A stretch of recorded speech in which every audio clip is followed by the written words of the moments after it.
আজ আন্তর্জাতিক নারী দিবসে মঞ্চে উপস্থিত এবং আমার সামনে উপস্থিত সকল সুধীজনকে জানাই আমার আন্তরিক শ্রদ্ধা ও অভিনন্দন।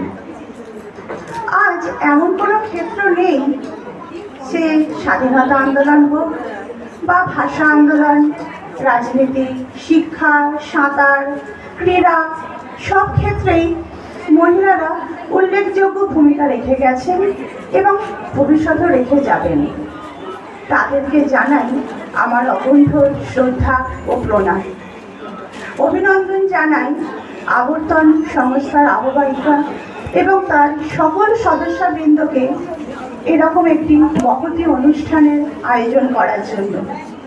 আর এই অনুষ্ঠানে আমন্ত্রণ পেয়ে আমি খুবই আনন্দিত। শুরু করছি আমার নিবেদন। অনিল চক্রবর্তীর লেখা কবিতা এসো আলো এসো হিম। অতীতের কথা ভেবে পিছু ফিরে বসে থাকা আজ কি মানায়? নিজেকে সাজিয়ে তুলে স্বসাহসে ভর করে এগিয়ে এসো হে বন্ধু নূতন হাওয়া। সয়েছ অনেক লাঞ্ছনা গঞ্জনা, হারিয়েছ বারবার অকারণ মান।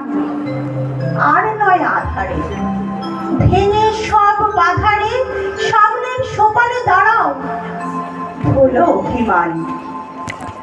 অসীম স্বার্থ ত্যাগে গড়েছ সংসার, প্রাণ দিয়ে আলো দিয়ে স্নেহ ভালোবাসায়।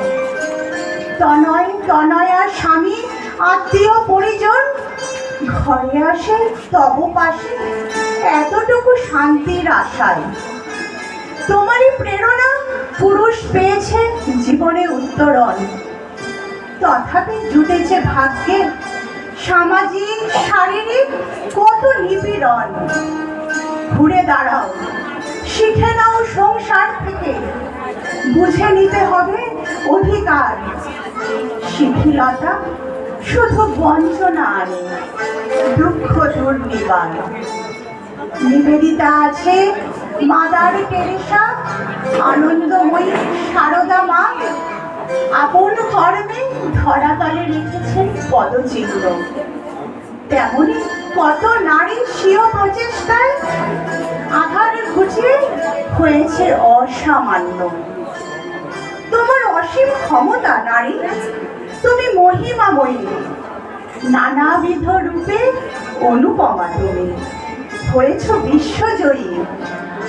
তুমি গড়েছ বিদ্যাসাগর, সুভাষ বিবেকানন্দ। পুঞ্জীভূত ক্ষমতা তোমার, জীবনে এনেছ ছন্দ। গৃহকোণ থেকে কত নারী আজ করেছে শীর্ষারোহণ।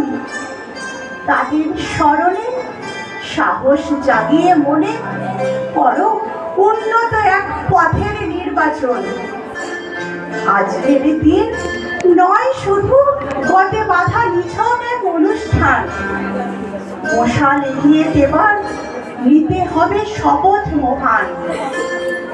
মনে যদি থাকে তব দৃঢ় অঙ্গীকার, সে তবে বাধা হবে এ বন্ধু, হে বন্ধু চলিবার।